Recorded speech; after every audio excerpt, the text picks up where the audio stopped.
ओम नमो भगवते वासुदेवाय।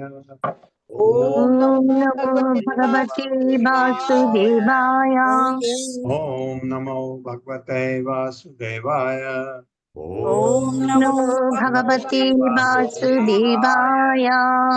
ओम नमो भगवते वासुदेवाय।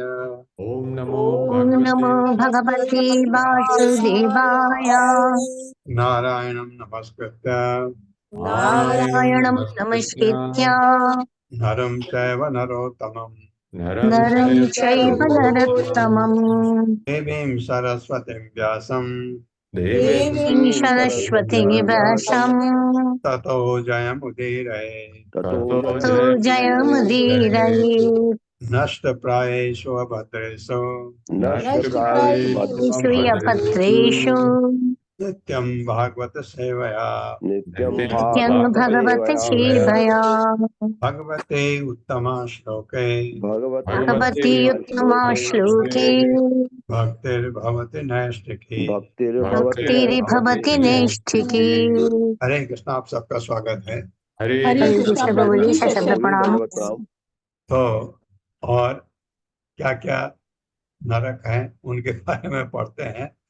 इसके अलावा भी बाद में लिखा हुआ है कि बहुत हजारों किस्म के नरक हैं जिसमें हम अपने पाप कर्मों के अनुसार डाले जाते हैं।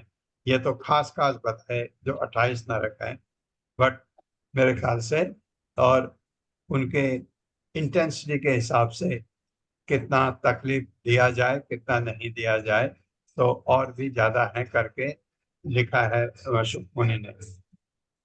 मेरे साथ पढ़िएगा 21वां वर्ष। यस्तु इह वै यस्तु इह वै सर्व अभिगम गमः सर्वोऽभिगमः तम अमुत्र तममुत्रा निरये निरये वर्तमानं वर्तमानं वज्रकंठ कंटक वज्रकण्टक तालमलीम बलीम् आरोप्य आरोप्य निष्कर्षन्ति। निष्कर्षन्ति। शब्दार्थ है यह जो कोई तू लेकिन यह इस जीवन में वह निसंदेह सर्व अधिगमः विवेकहीन होकर पशु तथा मनुष्य के साथ मैथुन करता है। तम उसको अमूत्र अगले जन्म में निरय नरक में वर्तमान विद्यमान वज्रकंटक शालमलीन वज्र के समान कांटों वाला सेमल वृक्ष पर आरोप चढ़ाकर निष्कर्षण थे नीचे की ओर खींचते हैं ताकि उसके कांटे लगे उसमें। मेरे साथ पढ़िए। जो व्यक्ति जो व्यक्ति विवेकहीन होकर विवेकहीन होकर यहाँ तक कि पशुओं के साथ भी यहाँ तक कि पशुओं के साथ भी व्यभिचार करता है व्यभिचार करता है, उसे मृत्यु के बाद उसे मृत्यु के बाद वज्र कंटक शालमली नामक नरक में वज्रकंटक शाल्मली नामक नरक में ले जाया जाता है। जाता है। इस नरक में इस नरक में वज्र के समान वज्र के समान कठोर कांटों वाला कठोर कांटों वाला हेमल का वृक्ष है। हेमल का वृक्ष है। यमराज से दूर यमराज के दूत पापी पुरुष को पापी पुरुष पुरुष को को इस वृक्ष से लटका देते हैं इस वृक्ष से लटका देते हैं और घसीट कर नीचे की ओर खींचते हैं घसीट कर नीचे की ओर खींचते हैं, जिससे कांटों के द्वारा जिससे कांटों के द्वारा का शरीर बुरी तरह चिथड़ जाता है। उसका शरीर बुरी तरह चिथड़ जाता है। हाँ, आप समझ सकते हैं कांटों में अगर शरीर को नीचे खींचा गया तो कितना तकलीफ हो सकता है। एक कांटा भी हो तो ये पूरे ही कांटे हैं तो उसमें ऐसे ऐसे सजा क्योंकि उसके कर्म ही इतने खराब हैं। तात्पर्य माता जी। हरे कृष्ण पल्लवी माता जी। हरे कृष्णा माता जी। हरे कृष्णा प्रभु जी। तात्पर्य श्रील प्रभुपाद जी द्वारा श्रील प्रभुपाद जी की जय। काम इच्छा इतनी प्रबल होती है कि कभी कभी मनुष्य गाय के साथ मैथुन करता है या स्त्री कुत्ते के साथ संभोग करती है। ऐसे पुरुषों तथा स्त्रियों को वज्र कष्टक शामली नामक नरक में डाला जाता है। कृष्ण भावनामृत आंदोलन अवैध यौन का निषेध करता है। इन श्लोकों में दिए गए विवरण से हमें ये समझ सकते हैं कि अवैध यौन कितना पापमय कृत्य है। कभी कभी लोगों को नरक के इन विवरणों पर विश्वास नहीं होता, किंतु कोई माने या न माने, हर कार्य को प्रकृति के नियमों के अनुसार संपन्न होना है, उससे कोई बच नहीं सकता। हरे कोई कृष्ण। बच नहीं सकता। इसलिए इतना अच्छा इसको चार जो पाप कर्म है उससे अपने को दूर रखना है। इतना सुंदर जीवन हो जाता है, इतना शांतमय जीवन हो जाता है। और नहीं तो विवेकहीन होकर अगर जिनको माँ बाप ने संस्कार नहीं दिए वो बच्चे ऐसा कर सकते हैं जैसा बताया गया।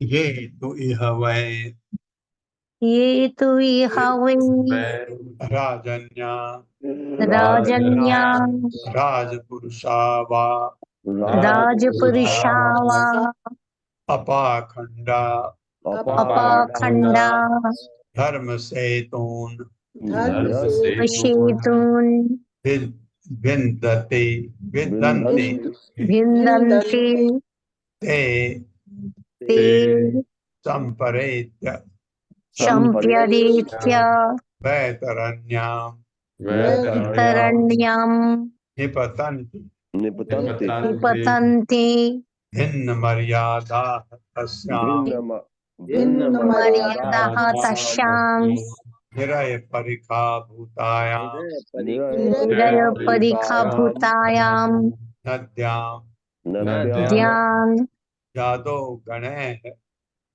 अधोगणैः इतः ततो इतस्ततो भक्ष्यमाणा भक्षमाणा आत्मना आत्मना न वियुज्यमाना अभियुज्यमानः च अशुभिः।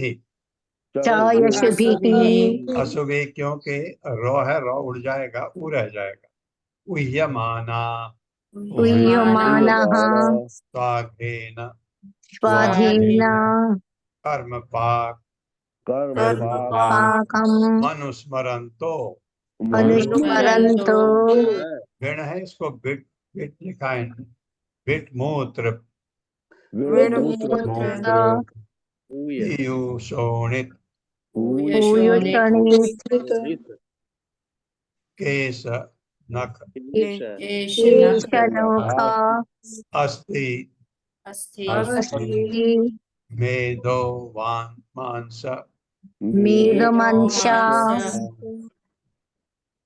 वसावहि वशावहि वसाभिन नहीं सॉरी वसा वसा पहले पढ़िए वसा वसा आवाहिन्य आहिन्यम् अमुपत्यन्ते उपोतप्यन्ते शब्दार्थ है ये जो पुरुष तू लेकिन इस जीवन में वह निसंदेह राजन्य राज परिवार के सदस्य अथवा क्षत्रिय राजपुरुषा राजाधिकारी व अथवा अपाखंडा यद्यपि श्रेष्ठ कुल में जन्म लेता है, धर्म से निर्दिष्ट धार्मिक नियमों की मर्यादाएं विंधन्ति उल्लंघन करते हैं, ते वे संपरेत्य मरने के पश्चात वैतरणी में निपतन्ति गिर पड़ते हैं। वैतरणी आपका नरक। भिन्न मर्यादा जिन्होंने विधि विधानों को तोड़ दिया है, तस्याम उसमें निरय परिखा भूतायाम नरक को घेरने वाली खाई, नद्याम नदी में, यादह गणे हिंस जल जीवों द्वारा इतः ततः इधर उधर भक्ष्यमाना खाया जाकर, आत्मना शरीर से न नहीं वियुज्यमाना भिलक कर किया जाकर, च तथा अशुभि प्राणवायु द्वारा गुह्यमाना ले जाया जाकर स्व अघेन अपने ही पाप कर्मों के द्वारा कर्म पाप पाकम कुकर्मों का फल अनुस्मरणतः स्मरण करते हुए भिट मल मूत्र मूत्र पीव पीव शोणित रक्त केश बाल नख नाखून अस्थि हड्डियां मेदह मज्जा मांस वसा चर्बी वाहिन्याम नदी में उत्तप्यन्ते संतप्त होते रहते हैं। ये सबसे खराब सजा मुझे ये लगती है।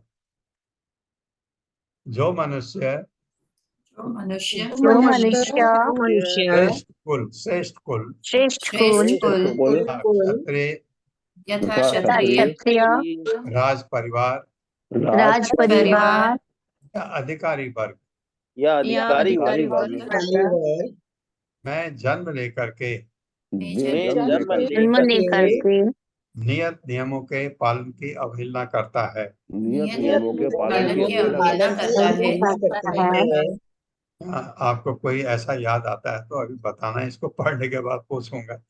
और इस प्रकार से अधम बन जाता है। और इस प्रकार से अधम बन जाता है वह मृत्यु के समय वो मृत्यु के समय वैतरणी नामक नरक की नदी में जा गिरता है। वैतरणी नामक नरक नरक नदी में जा गिरता है। यह नदी नरक को घेरने वाली खाई के समान है। यह नदी ये नरक को घेरने वाली खाई के समान है और अत्यंत हिंस जल जीवों से पूर्ण है। और अत्यंत जीवों से पूर्ण है। हाँ, जल जीव होते हैं ना जो बहुत हिंसक होते हैं, वो भी हैं उसमें। जब पापी मनुष्य को जब पापी मनुष्य को वैतरणी नदी में फेंका जाता है तो वैतरणी नदी में फेंका जाता है तो जल के जीव उसे तुरंत खाने लगते हैं जल के जीव जीव उसे उसे खाने लगते खाने हैं। और पापमय शरीर होने के कारण और पाप में शरीर होने के कारण वह अपने शरीर को त्याग नहीं पाता। अब वो शरीर को त्याग नहीं पाता। हाँ, तो शरीर कोई छोड़ना चाहता, छोड़ नहीं सकता, क्योंकि जो यातना शरीर है वो मरने नहीं देता, मरेगा नहीं, लेकिन वो उतनी तकलीफ सहेगा। इसमें एक चीज और होनी चाहिए थी कि उसमें उसको अपने पाप कर्म भी भगवान को याद दिलानी चाहिए थी, वो नहीं दिया है। वो निरंतर अपने पापमय कर्म को, हाँ ये, वह निरंतर अपने निरंतर अपने पापमय कर्म को स्मरण करता है। कर्म को स्मरण करता है। हाँ, मैं सोच रहा था ये होना चाहिए था, ये लिखा है, ये बहुत अच्छी बात है, ये पता होना चाहिए क्या किया मैंने तो उसको। और मल मूत्र और मल मूत्र पीव रक्त केश नख यानी नाखून हड्डी मज्जा मांस तथा चर्बी से भरी हुई उस नदी में अत्यधिक यातनाएं पाता है। उस नदी नदी में अधिक यातनाएं पाता है। हाँ, अगर वहाँ हिंसक जलचर न भी हूं तो भी इस नदी में, इतनी गंदी नदी में रहना, इससे बड़ा दुर्भाग्य क्या हो सकता है। तो ये कर्म करके, ये इसमें आपको लगता है कोई राज परिवार का सदस्य ऐसा काम किया हो? आपको याद आ रहा होगा दुर्योधन के बारे में, मैं ऐसा सोच रहा था।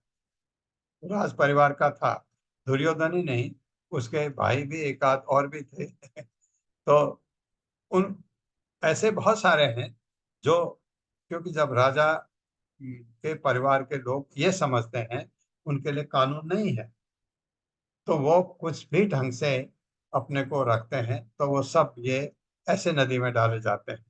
और सबसे अच्छी बात जो इसमें लिखी है, वो अपने पाप कर्म को स्मरण करते हैं निरंतर, ये, ताकि ऐसा पता होना चाहिए कि मैंने क्या क्या किया, उसका फल अब मुझे मिल रहा है। और आपको याद आता था कोई जिसको ऐसा फल मिलना चाहिए? दुशासन। दुशासन, और कोई, चलो कोई नहीं, ये है, ये क्योंकि राज परिवार में राजा हो, राजा के परिवार हो और अधिकारी हैं। राजा के अधिकारी भी इतना गड़बड़ करते हैं क्योंकि उनको लगता है कि वो प्रोटेक्टेड है। मैंने देखा है ऐसा।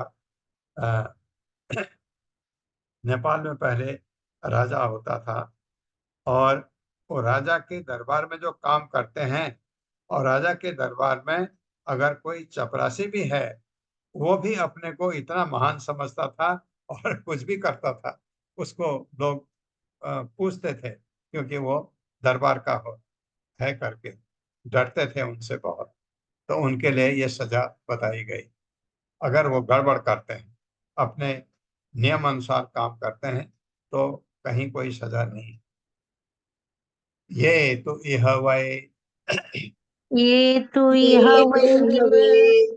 वृषली पतयो विषली पतयो नष्ट शौच आचार नष्ट शौचाचार नियमा नियमा महा त्यक्त लज्जा त्यक्त लज्जा पशुचर्याम पशुचर्या चरन्ति चरन्ति ते च अपि प्रेत्य ते चापि प्रेत्य पीय निर्मल पीय बिट्मूत्र पीठमूत्र तेष्म श्लेष्म मला पूर्ण अर्णवे मलपूर्ण अर्णवे निपतन्ति निपतन्ति तद एव तदेव अतिविभत्सितम् विभत्सितम् अश्नन्ति। अश्नन्ति हाँ, भोजन करता है। ये कितना कितना कितना खराब है, देखिए। शब्दार्थ है ये, जो पुरुष तू लेकिन इस जीवन में वह निसंदेह वृषली पति है, शूद्रों के पति, जो बहुत ऐसा है, सब दुष्कर्म करते हैं। नष्ट नष्ट शौच आचार नियम, सफाई, अच्छा आचरण और नियमित जीवन से बहुत परे होते हैं। त्यक्त लज्जा, लज्जा रहित पशुचर्या, पशुओं का आचरण, चरंती, पालन करते हैं। ते वे जब भी अपि निसंदेह प्रेत्य मरकर पीय पीप बिट बल मूत्र मूत्र श्लेम श्लेष्मा मला लार पूर्ण भरा हुआ अर्णवे समुद्र में निपतंत गिरते हैं। तत् यह एव एकमात्र अभी भी अभी अति विभत्सितम, अत्यंत विभत्स यानी घृणित अश्नति भोजन करते हैं। उसमें गिरे तो उसी को खाते हैं, खाना पड़ता है उनका जीवन रखने के लिए। ये मेरे साथ पढ़िए। निम्न जन्म में निम्न कुल में जन्मी शूद्र स्त्रियों के, जन्मी शूद्र स्त्रियों के, हाँ, ये एक्चुअली वो हैं जिनको कोई नियम कानून लज्जा कुछ है ही नहीं, जिनमें के निर्लज्ज पति पशुओं की भांति रहते हैं। पशुओं की भांति रहते हैं। अतः उनमें आचरण अतः उनमें आचरण सुचिता शुचिता का नियमित जीवन का अभाव रहता है। जीवन का अभाव रहता है। ऐसे व्यक्ति ऐसे व्यक्ति मृत्यु के पश्चात मृत्यु के पश्चात योद नामक नरक में फेंक दिए जाते हैं, नामक नरक में फेंक दिए जाते हैं, जहाँ वे मल मल पीप श्लेष्मा श्लेष्मा लार लार तथा ऐसे ही अन्य वस्तुओं से ऐसी अन्य वस्तुओं से पूर्ण समुद्र में रखे जाते हैं। वो समुद्र में रखे जाते हैं। समुद्र में रखे जाते हैं। तो शूद्र अपने को नहीं सुधार पाते। जो शूद्र तो अपने को नहीं सुधार पाते। हाँ, यहाँ शूद्र का मतलब, जो शूद्र हम भगवत गीता में पढ़ते हैं, वो शूद्र से मतलब नहीं है। शूद्र इतना गिरा हुआ, जो ऐसे कर्म करता है जो जानवरों की तरह, कोई लज्जा नहीं, इसमें ज्यादा नहीं दिया है, आप समझ सकते हैं कैसा वो होगा। अपने को नहीं सुधार पाते अपने को नहीं सुधार पाते वे इस सागर में गिरकर वे इस सागर में सागर में गिरकर इन घृणित वस्तुओं को इन घृणित वस्तुओं वस्तुओं को खाने के लिए बाध्य किए जाते हैं। खाने के लिए ये बातचीत किए जाते हैं। हरे कृष्णा। तात्पर्य माता जी। हरे कृष्णा। कामिनी अग्रवाल माता जी। हरे कृष्णा माता जी। हरे कृष्णा प्रभु जी। पढ़िए माता जी। तात्पर्य शील प्रभुपाद जी के द्वारा। शील प्रभुपाद जी की जय। शील नरोत्तम दास ठाकुर ने गाया है। कर्म कांड ज्ञान कांड केवल विष रे भांड, अमृत बलिया ये वा खाए, नाना योनि सदा फिरे, कर दय भक्षण करे, तार जन्मम अधः पते याय। उनका कथन है कि कर्म कांड तथा ज्ञान कांड मार्गों के का अनुसरण करने वाले मनुष्य मानव जन्म का अवसर खोते हैं और जन्म मरण के चक्र में घूमते रहते हैं। अतः सदैव संभावना बनी रहती है कि उसे पूयोद नामक नरक में रखा जाए, जहां उसे मल मूत्र पीव श्लेष्मा लार तथा अन्य घृणित पदार्थों को खाने के लिए बाध्य किया जाता है। यह उल्लेखनीय है कि यह श्लोक विशेष रूप से शूद्रों के संबंध में कहा गया है। यदि कोई शूद्र रूप में जन्म लेता है तो उसे निरंतर पुयोद सागर में लौटकर अत्यंत घृणित पदार्थ खाने पड़ते हैं। अतः जन्मजात शूद्र से ये आशा की जाती है कि वो ब्राह्मण बने। यही मानव जीवन का अभिप्राय है। प्रत्येक प्राणी को चाहिए कि वो ऊपर उठे। श्री कृष्ण ने भगवत गीता 4.13 में कहा है, चातुर्वर्ण्यम मया सृष्टम गुण कर्म विभागशः। प्रकृति के त्रिगुणों और नियत कर्म के अनुसार चारों वर्ण मेरे द्वारा रचे गए हैं।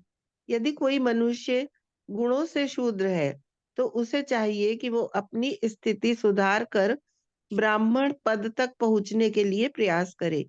किसी को उसे रोकना नहीं चाहिए, चाहे उसकी वर्तमान स्थिति कुछ भी हो। वास्तव में हर एक को वैष्णव पद तक पहुंचना है, तब वो स्वतः ब्राह्मण हो जाता है। यह तभी संभव है जब कृष्ण भावनामृत आंदोलन का प्रसार हो। क्योंकि प्रत्येक प्राणी को हम वैष्णव पद तक लाना चाहते हैं, जैसा कि श्री कृष्ण ने भगवत गीता 18.66 में कहा है, सर्वधर्मान परित्यज्य मामेकम शरणम व्रज। अन्य समस्त कार्यों को त्याग दो और केवल मेरी शरण में आओ।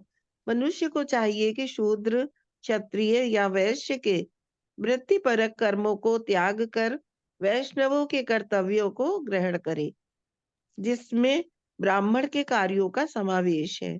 इसकी व्याख्या श्री कृष्ण ने श्रीमद् भगवत गीता में 9.32 में इस प्रकार की है, माम ही पार्थ व्यपश्रित्य ये अपि स्युः पापयोनियः, स्त्रियो वैश्यास्था शूद्रास्ते अपि यान्ति पराम गतिम। हे पार्थ, मेरी शरण लेकर तो जो निम्न योनि वाले स्त्री, वैश्य और शूद्र है, वे भी परम गति पा सकते हैं।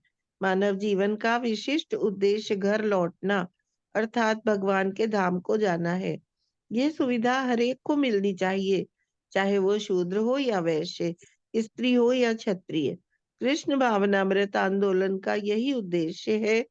किंतु यदि कोई शूद्र बने रहने में संतुष्ट है तो उसे इस श्लोक के अनुसार यातना भोगनी होगी।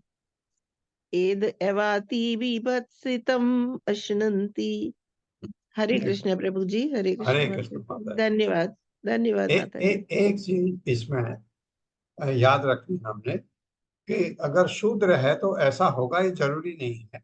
ये उस शूद्र के लिए कहा गया है जो पतित है। अगर शूद्र, शूद्र का काम क्या है? जो 3 वर्ण और है, ब्राह्मण, क्षत्रिय, वैश्य, इनकी सेवा करना काम करता है इनका, उनसे उसकी जीवन याचिका चलती है। इनसे काम करके इनसे जो भी उसको मिलता है उससे वो अपना घर चलाता है। अगर वो यही काम में रत रहता है और भगवान से जुड़ा रहता है तो वो गलत नहीं। शूद्र होते हुए भी अगर वो ऐसा करता है, भगवान से जुड़ा है, तो वो तो शूद्र हो ही नहीं सकता, क्योंकि वो फिर उठेगा ऊपर।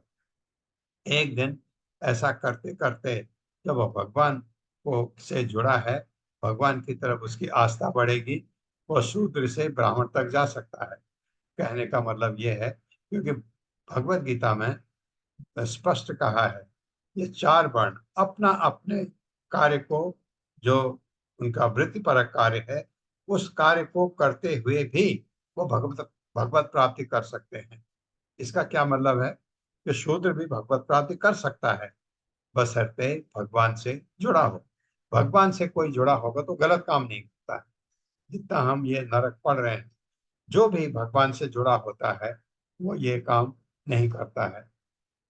एक ऐसा है, अगर हम अपने माँ बाप के संरक्षण में रहते हैं, जो बहुत साधु पुरुष की तरह हैं, तो हमारे हमारे में खराब विचार नहीं आ सकते, क्योंकि हम उनके संरक्षण में हैं। हमको लगता है कुछ भी गलत करेंगे तो पिताजी डांटेंगे, माँ डांटेगी, माँ पिटाई करेगी, तो ऐसा नहीं करते हैं ऐसा। लेकिन माँ बाप भी वैसे ही हों तो फिर तो बच्चों को तो बहुत स्वतंत्रता मिल जाती है। ये बात है। तो शूद्र के यहाँ ये फ्रीडम होती है, क्योंकि माँ बाप में अगर गलतियां हैं, बच्चों को संस्कार देने के लिए उनके पास कुछ है ही नहीं, तो ये चीज हो सकती है। लेकिन कोई शूद्र अगर अपना काम वृत्तिपरक कार्य करता है नियमित रूप से, कोई गलत नहीं, और अगर भगवान से जुड़ा है तो उसका उद्धार हो सकता है। ये भगवत गीता में भी कहा है, यहाँ पर नहीं लिखा है लेकिन मैं आपको याद दिला रहा हूँ। ऐसा नहीं है कि शूद्र अगर हो गया तो वो उसको ऐसा ही भुगतना पड़ेगा, ये जरूरी नहीं है। क्योंकि वो अगर वृत्तिपरक कार्य करते हुए भगवान से जुड़ा है, शाम को लाता है तो कमाई करके और वाइफ को देता है, खाना बनता है, खाता है और भगवान को याद करता है, भगवान की एक तस्वीर रखी है, जुड़ा है भगवान से, तो पूरा परिवार एक उस तरह से भगवान से जुड़ जाता है उसकी वजह से। तो ये चीज उसका कल्याण हो जाता है। अगर वो बिल्कुल शूद्र की तरह रहता है जैसे बताया इसमें, तो ये फल मिलेगा, अदरवाइज ये फल से वो बच सकता है। प्रभुपाद कह रहे हैं कि वो कि वैष्णव बनना चाहिए। तो और वो जब उसमें सतोगुण की झलक आएगी, एक दिन वो सतोगुणी ब्राह्मण बनेगा, उसके बाद वैष्णव बनने का उसको फिर ज्ञान हो सकता है और वैष्णव बनने की कोशिश कर सकता है आगे। 24वां वर्ष, ये तो इह वै ये तो ये तो यह वही स्वगर्दभ स्वगर्भव पतयो पतयो ब्राह्मण आदयो ब्रह्मणादयो मृगया गया विहारा विहारा अतीर्थे च अतीर्थे च मृगान निघ्नन्ति निघ्नन्ति तान अपि तदपि संपरेतान। परितान हाँ, एक जो आधा लौ है वो मैंने 9 में डाल दिया।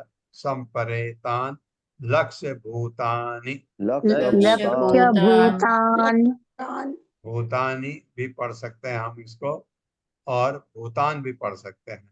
लक्ष्य भूतान, ये भूतान ही पढ़ना पड़ेगा क्योंकि यम है आगे। ये जब हम कभी यो आता है ऐसे, इसको ई कर सकते हैं लेकिन यहाँ नहीं कर सकते क्योंकि यम है यहाँ। यम पुरुषा, भूतान यम पुरुषा, यम पुरुषा यम पुरुषा यम पुरुषा इषुभिः शुभिः विध्यन्ति।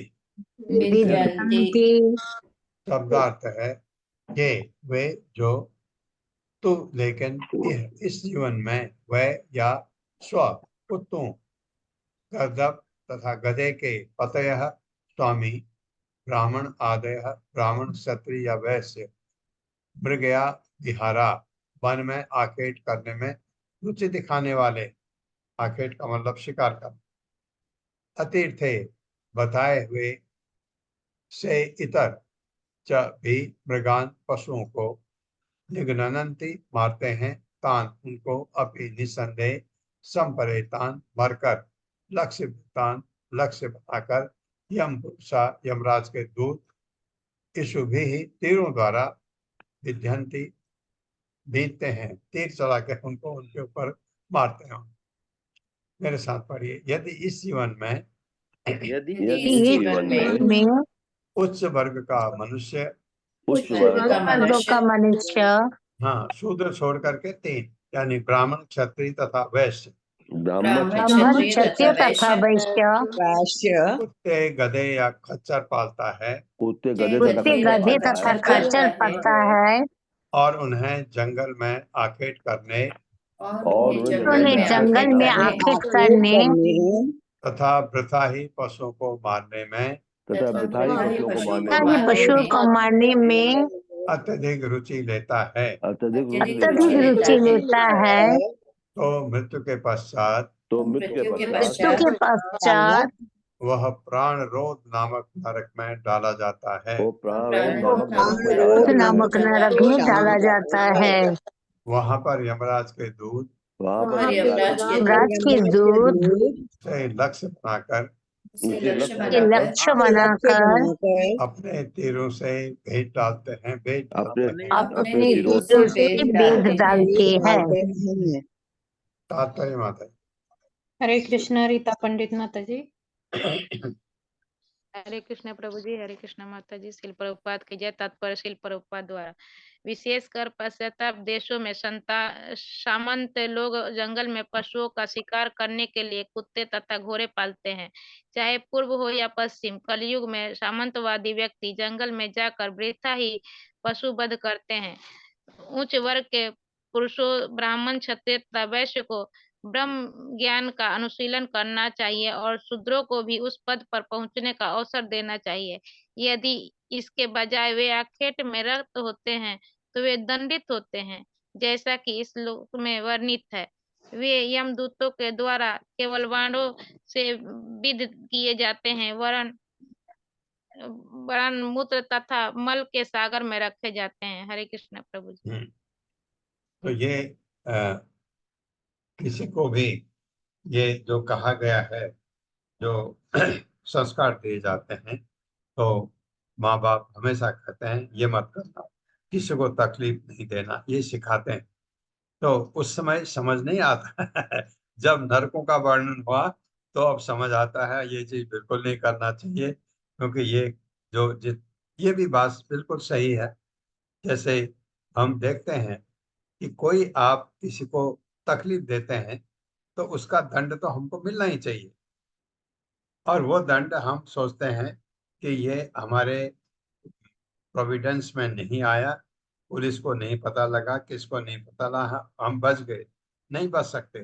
पुलिस को पता लगता अच्छा था, किसी को पता लगता अच्छा था, क्योंकि उससे हमको सजा हो जाती तो फिर आप नरक में नहीं जाते। अगर आपने किसी पशु की हत्या की और आपको यहाँ सरकार की तरफ से सजा हो गई, आपको 5 दिन की जेल हो गई, आपको दंड मिल गया, आपको कुछ जुर्माना भरना पड़ा, ये हो गया, तो फिर उस पाप का दंड नरक में नहीं मिलता। जैसे अगर कोई किसी की हत्या करता है, अगर उसको फांसी की सजा मिल गई तो उसका फिर दूसरे जन्म में उसमें जो उसने हत्या की थी उसकी सजा नहीं मिलती। यही सजा मिल जाए बहुत अच्छी बात है, वहां सजा न मिले। इसलिए आपको आपने देखा होगा कुछ बहुत अच्छे लोग जो बहुत अच्छे आचरण वाले हैं, उनको बहुत किस्म की तकलीफें होती हैं इस भौतिक जगत में, या बीमार पड़ते हैं या कुछ उनको ऐसी बीमारी लग जाती है, बेड रिडन हो जाते हैं, तो पूरा तकलीफ सहते हैं। तो लोग क्या कहते हैं भगवान इनको पिछले जन्म के सारे कर्मों का फल अभी दे दे रहे हैं, ताकि ये अगले जन्म में ये फलों से मुक्त हो जाए, ऐसा कहते हैं। ये कहावत गलत भी नहीं, ये कहावत गलत भी नहीं है, क्योंकि ये जो हमको अपने पाप कर्म के फल अगर यही मिल जाते हैं तो हमको फिर नरक में ये नहीं झेलना पड़ेगा। तो नरक से बचना है किसी भी तरह से। ये तो इह वै दाम्भिका दाम्भिका दम्भ यज्ञेषु यीषु पशून् विशसन्ति विशसन्ति तान् अमुस्मिन् तानमिस्मिन् लोके लोके वैशसे विशसे नरके नरके पतितान् पतितानि निरयपतयो पतयो यातयित्वा पतयित्वा विशसन्ति। सन्ति। शब्दार्थ है ये दो पुरुष तो, लेकिन इस जीवन में वह निसंदेह दाम्भिका संपत्ति तथा प्रतिष्ठा से गर्वित, कितना संपत्ति है और प्रतिष्ठा भी है, से गर्वित, दम्भ यज्ञेषु प्रतिष्ठा बढ़ाने के लिए किए गए यज्ञ, हाँ वो भी दिखाना है। पशुओं को विशसंति मारते हैं, क्योंकि मुझे याद है आज वहाँ उनका अठवार है, उनका ये है क्योंकि वो अठवार का मतलब शायद 8 बकरियों के बलि और कुछ ऐसे हैं इतने। और वहाँ आप अगर नेपाल में देखें तो वो और भी ज्यादा है। तान उनको हम उसमें लोके अगले जन्म में जगत में वैसस या विशसन नरक में पतितान गिरे हुए निरय पतय यमराज के दूत यातयित्वा प्रचुर पीड़ा प्रदान करके विशसंति मार डालते हैं।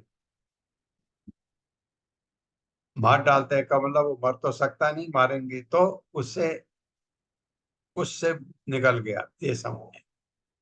जो व्यक्ति इस जन्म में जो व्यक्ति में अपने ऊंचे पद पर गर्व करता है, अपने ऊंचे पद पर गर्व करता है और केवल भौतिक प्रतिष्ठा के लिए केवल भौतिक प्रतिष्ठा के लिए पशुओं की बलि चढ़ाता है, चढ़ाता है, उसे मृत्यु के पश्चात वैशसन नामक नरक में रखा जाता है।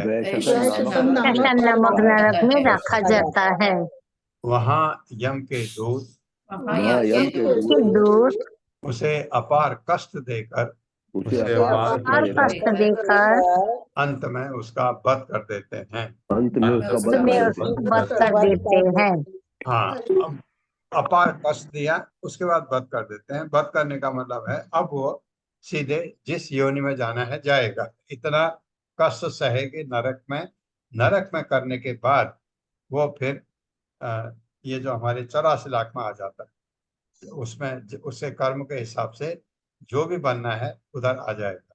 ये वध कर देते का मतलब है इसके बाद वो सीधे नरक से इसमें आ जाएगा, जीव योनि में आ जाएगा।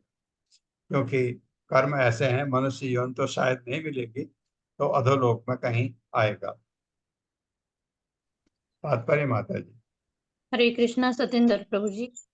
कृष्णा माता जी। हरे कृष्णा प्रभु जी। श्रील प्रभुपाद जी की जय। श्री प्रभुपाद जी के द्वारा तात्पर्य भगवत गीता 6.41 में श्री कृष्ण जी कहते हैं, सुचिनाम श्रीमताम गे योगा भ्रष्टो विजाते। योग भ्रष्ट पुरुष पुण्य आत्माओं के लोकों में अनेक वर्षों तक सुख भोग कर सदाचारी ब्राह्मणों तथा धनवानों के प्रतिष्ठित कुल में जन्म लेता है। ऐसा जन्म पाकर उसे चाहिए कि भक्ति योग को परिपूर्ण बनाए किंतु कुसंग के कारण वह पर्याय भूल जाता है कि श्री भगवान ने ही उसे यह प्रतिष्ठा पद प्रदान किया है। वह अनेक प्रकार के तथाकथित यज्ञ तथा काली पूजा या दुर्गा पूजा करके इनका दुरुपयोग करता है और निरीह पशुओं की बलि चढ़ाता है।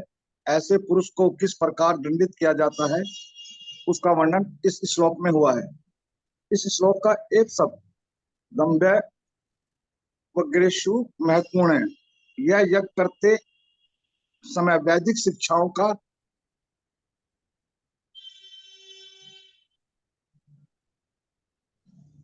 वैदिक शिक्षाओं का पालन नहीं किया जाता। नीचे से हरे पांचवी कृष्णा। लाइन प्रभु जी, सत्येंद्र प्रभु जी, शायद नेटवर्क इशू है इनका। यदि सम्मत हरे कृष्णा माता जी, यदि हाँ, पढ़िए। हाँ पढ़िए पढ़िए। यदि यह करते समय वैदिक शिक्षाओं का पालन नहीं किया जाता और केवल दिखावे के लिए पशुओं की बलि दी जाती है तो वह मृत्यु के उपरांत दंड का भागी है। कलकत्ते में ऐसे अनेक कसाई घर हैं जहां ऐसा मांस बिकता है जो देवी काली पर बलि चढ़ा होता है। शास्त्रों का मत है कि मास में एक बार देवी काली को छोटे बकरे की बलि दी जा सकती है। यह कहीं भी उल्लेखित नहीं है कि मंदिर पूजा के बहाने कसाई घर चलाए जाएं और वर्था की पशुओं का वध किया जाए और वर्था ही बेकार ही पशुओं का वध किया जाए। जो ऐसा करते हैं उन्हें दंड भोगना पड़ता है, जैसा कि यहाँ वर्णित है। हरे कृष्णा माता जी, हरे कृष्णा प्रभु जी। हरे कृष्ण। ये भगवान को प्रश्न पूछा था अर्जुन ने, 6ठे अध्याय में आता है कि उसका क्या होगा जो भक्ति मार्ग पर तो था लेकिन उसका योग भ्रष्ट हो गया। किसी कारण से हो सकता है। हम इतने क्लास में बैठे हैं, हो सकता है 2 साल के बाद, 2 महीने के बाद, 10 साल के बाद हम में से किसी का योग भ्रष्ट हो जाए, कुछ ऐसी परिस्थिति आ जाए, हम भक्ति करना हमारे लिए असंभव हो गया या छूट जाए भक्ति। तो ऐसे का अर्जुन ने पूछा भगवान से कि इसका क्या होगा। उसका तो ये भौतिक सुख भी गया और आध्यात्मिक सुख भी छिन गया, उस क्या होगा। तो भगवान ने ये 6ठे अध्याय के 37, 38, 39, 40, 41 श्लोक में वर्णन किया है। ये 4-5 श्लोक बहुत अच्छे हैं, बहुत ही सुंदर। पहले भगवान ने कहा कि जो ऐसे जिनका योग भ्रष्ट हो जाता है उनको पहले उच्च लोक में भेज दिया जाता है जितने उनके पुण्य हैं, और वहां ऐश्वर्य भोगने के बाद वो पृथ्वी पर अच्छे घर में जन्म लेते हैं। अब अच्छे घर में कितना, आपने 1 महीने भक्ति की और मैंने 20 साल भक्ति की, दोनों को एक सा फल बिल्कुल नहीं। मेरे को हो सकता है किसी कुलीन ब्राह्मण के घर में पैदा कर दे भगवान, ऐसा हो सकता है। और किसका, जिसने बहुत लंबे टाइम तक भक्ति की और बाद में भक्ति छूट गई, किसी कारण से बीमार पड़ गया, कुछ घर में परिस्थिति ऐसी होगी, भक्ति नहीं कर पाया, तो उसको उच्च लोगों का सुख, स्वर्ग का या उससे ऊपर सुख भोग करके पृथ्वी पर कुलीन ब्राह्मण के घर में पैदा होगा, क्योंकि वहां भक्ति ऑलरेडी होती है। जैसे प्रभुपाद का जन्म हुआ था, माँ बाप दोनों भगवान के भक्त थे, कृष्ण के, या उससे भी ज्यादा उनके गुरु भक्त सिद्धांत सरस्वती ठाकुर, उनके पिता तो हमारे परंपरा के आचार्य हैं। उस घर में जन्म हो जहां भक्ति पैदा होते ही आप तो होती है। ऐसे कुलीन ब्राह्मण के ऐश्वर्य वाले घर में भी दे सकते हैं जन्म, ऐश्वर्य वाले घर में खतरा होता है। तो ऐसे जिनकी भक्ति बहुत लंबी अच्छी रही हो, उनको हमेशा एक ऐसे किसी योगी के घर में भगवान जन्म देंगे ताकि उसको भक्ति फिर वो कर सके आगे। और हमारी भक्ति कम है, 1 साल 2 साल किया और हमको उसका फल मिलेगा, उसके बाद हो सकता है हमको किसी ऐसे ऐश्वर्यवान पुरुष के घर में जन्म दें, वहां पर क्या है, आपको एक चीज की चिंता नहीं, किस चीज की, पैसे की। गरीबी जब होती है, बहुत गरीबी में भी भक्ति करना मुश्किल होता है।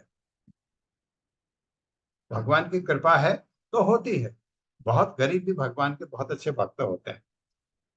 लेकिन जब बहुत ही गरीब घर में बच्चा पैदा होता है, तो बड़े होते ही माँ बाप उसको काम में लगाते हैं कि पैसा कमा। 5 साल, 6 साल, 8 साल के बच्चे को काम में लगाते हैं कि वो पैसा कमाए, घर का की रोजी रोटी चले। ये ऐसी परिस्थिति में बच्चा भक्ति के तरफ सोच नहीं सकता। इसलिए ऐश्वर्य होना इस ढंग से तो अच्छा है, लेकिन ऐश्वर्य में हमेशा भगवान की तरफ लोग पीठ लगा देते हैं।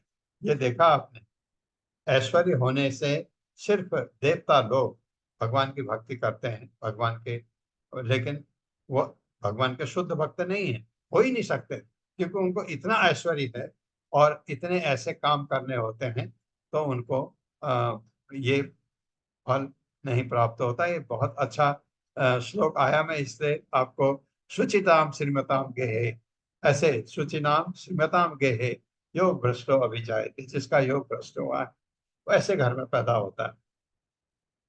बहुत अच्छा दिया।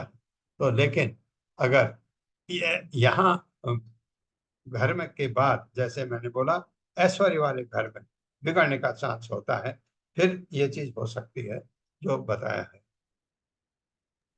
यस्तु इह वै सर्वणा यस्तु इह वै सर्वणां भार्यां भार्यां विजोरेतः बीजरीतः पाययति पाययति काममोहितः तम् काममोहितः पापकृतम् अमुत्र। अमुत्र। अमुत्र आपको समझ आ गया होगा अगले जन्म हाँ। में। रेतः कुल्यायाम कुल्यायां पातयित्वा पातयित्वा रेतः रीतः संपाययन्ति। नयन्ति। शब्दार्थ है यह, जो कोई तू लेकिन इस जीवन में वह निसंदेह सर्वनाम उसी जाति की भार्या, अपनी पत्नी को द्विज उच्च जाति का व्यक्ति तथा ब्राह्मण क्षत्रिय पैसे रेतः वीर पायति पीने को बाध्य करता है, काम मोहित काम से मोहित तम उसको पाप कृतम पाप करते हुए अमुत्र अगले जन्म में रेतः कुल्यायाम वीर की नदी में पातयित्वा फेंक कर रेतः वीर्य संपाययन्ति पीने को बाध्य करते हैं। मेरे साथ पढ़िए, यदि कोई मूर्ख द्विज कोई मूर्ख द्विज ब्राह्मण क्षत्रिय या वैश्य ब्राह्मण क्षत्रिय तथा वैश्य भोगेच्छा से अपनी पत्नी को अपने बस में रखने के लिए अपने वश में रखने के लिए अपना वीर्य पीने को बाध्य करता है, तो अपना वीर्य पीने का बाध्य करता है, तो मृत्यु के पश्चात उसे लाला भक्ष नरक में रखा जाता है। लाला भक्ष में रखा जाता है। वहाँ उसे वीर्य की नदी में डालकर नदी में डालकर वीर्य पीने को विवश किया जाता है। वीर्य पीने को विवश किया जाता है। तात्पर्य माता जी। हरे कृष्ण सावित्री तिवारी माता जी। हरे कृष्ण माता जी, दंडवत प्रणाम। हरे कृष्ण प्रभु जी, दंडवत प्रणाम। तात्पर्य श्रील प्रभुपाद द्वारा श्रील प्रभुपाद की जय। अपना वीर्य पत्नी को पीने के लिए बाध्य करना इंद्रजाल है, जिसे अत्यंत कामी पुरुष अपनाते हैं। उनका कहना है कि ऐसा घृणित कार्य करने से पत्नी सदैव आज्ञाकारी बनी रहती है। सामान्यतः निम्न वर्ग के पुरुष ही ऐसा करते हैं, किंतु यदि उच्च वर्ग में जन्मा व्यक्ति ऐसा करता है तो उसे मृत्यु के पश्चात लाला भक्ष नरक में ले जाया जाता है, जहाँ शुक्र, माता जी ऊपर चला गया थोड़ा सा, हाँ बस माता जी, थैंक यू। जहाँ शुक्र नदी में डुबाकर उसे वीर्य पीने को बाध्य किया जाता है। हरे कृष्ण माता जी, बहुत बहुत धन्यवाद। हाँ, ये उच्च कुल हरे के लिए कृष्ण लिखा है। प्रभु जी। निम्न कुल का होगा तो उसको तो और दंड मिलेगा ही, जैसे हमने पहले देखा। ये तो यह वै ये तो ही वै दस्य वो अग्निदा दस्य वो यज्ञिदा गरदा गरदा ग्रामान सार्थान वा ग्रामान् छार्थन बा विलुम्पन्ति संपन्ति राजानो जानो राजभटा वा राजभटावा तांच अपि अंशचापि परेत्य परित्य यमदूता जमदूता वज्रदंष्टा वज्रदंष्टः कानः मनः सप्तशतानि शतानि विंशतिः च तिष्ठा सर्वसं खादन्ति। सर्वशं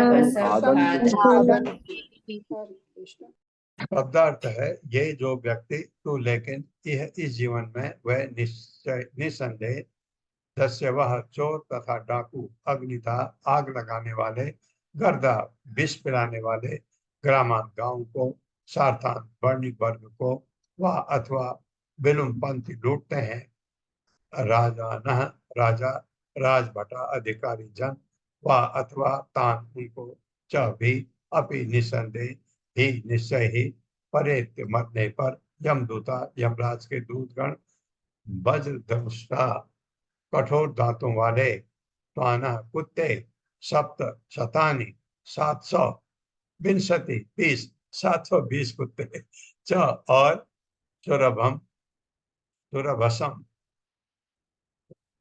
भुक्कड़ता पूर्वक कादंती निकल जाते हैं। मेरे साथ पढ़िए। इस जगत में कुछ लोगों का व्यवसाय ही इस जगत में कुछ लोगों का व्यवसाय ही लूटपाट करना है, काटना है। जो दूसरों के घरों में आग लगाते हैं, जो दूसरों के घरों में दूसरों के घर में आग लगाते हैं अथवा उन्हें विष देते हैं, अथवा उन्हें बीज देते हैं। यही नहीं यही राज्य अधिकारी अधिकारी कभी कभी भी वणिक जनों को आयकर अदा करने पर विवश करके विवश करके तथा अन्य विधियों से लूटते हैं, विधियों से लूटते हैं। मृत्यु के पश्चात ऐसे असुरों को तार में या दन नामक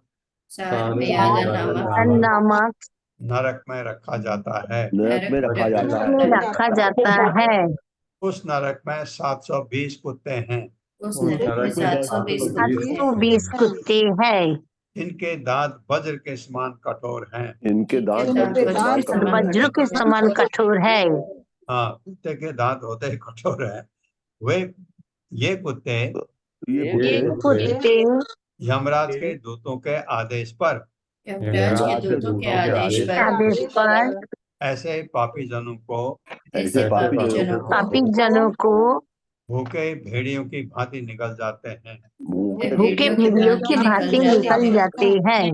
हाँ, पहले काटेंगे, पूरा चिथड़ करके खा जाएंगे, ऐसा कहा है। खाने का मतलब है उसके बाद तो खत्म हो गया, तो उनकी सजा भी खत्म हो गई। इसके बाद उनको आत्मा जो है वो जाएगी कहीं।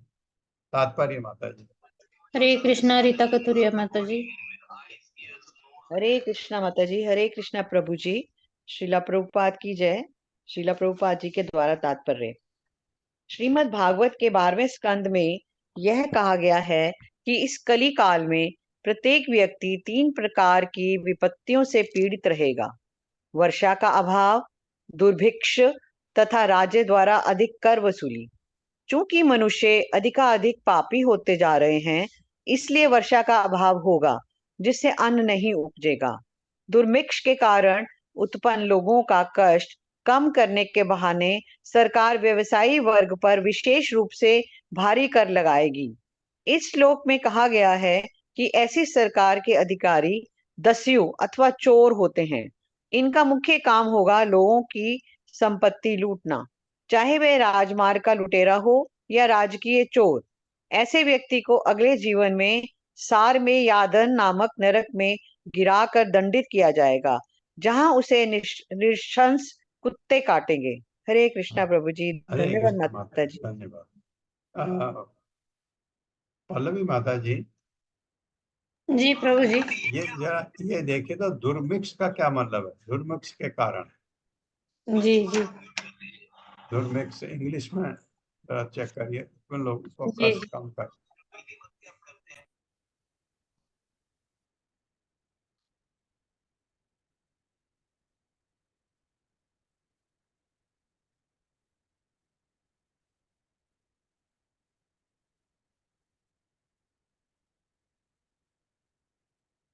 किसी को पता है दुर्मिक्ष का मतलब? दुर्मिक्ष के कारण उत्पन्न लोगों का कष्ट। प्रभु जी, दुर्भिक्ष का मतलब ये है कि जो दैवीय चीजें हैं, जैसे वर्षा दैवी है। आपदा, दैवी हाँ नहीं, आपदा। आपदा आपदा नहीं। हाँ, जैसा आपदा ही मानिए, जैसे वर्षा इत्यादि का ना होने से जो अभाव हो जाता है, वो हाँ, वो दुर्भिक्ष कहलाता है। दैवी हाँ, प्रभु जी, वो दुर्भिक्ष इसका कहलाता मतलब है। है, प्रभु जी इसका मतलब है अकाल। अकाल। हाँ हाँ, अच्छा, वही दैवीय आपदा से जो हाँ अभाव हो हाँ, जाता है, वही वो दुर्भिक्ष कहलाता है। ठीक है, ठीक है। हरे कृष्णा, ठीक है, धन्यवाद धन्यवाद। ओम अज्ञानतिमिरान्धस्य ज्ञानाञ्जनशलाकया चक्षुरुन्मिलितमेन तस्मै श्रीगुरवे नमः। नमो विष्णुपादाय कृष्णप्रेष्ठाय भूतले श्रीमते भक्तिवेदांत स्वामिनिति नामिने। नमस्ते सारस्वती देवे गौरवाणी प्रचारिणे निर्विशेष शून्यवादी पाश्चात्य देशतारिणे। जय हो श्री कृष्ण चैतन्य प्रभु नित्यानंद, श्री अद्वैत गदाधर शिवासादि गौर भक्तवृंद। हरे कृष्णा कृष्ण कृष्ण हरे हरे, हरे राम राम राम हरे हरे।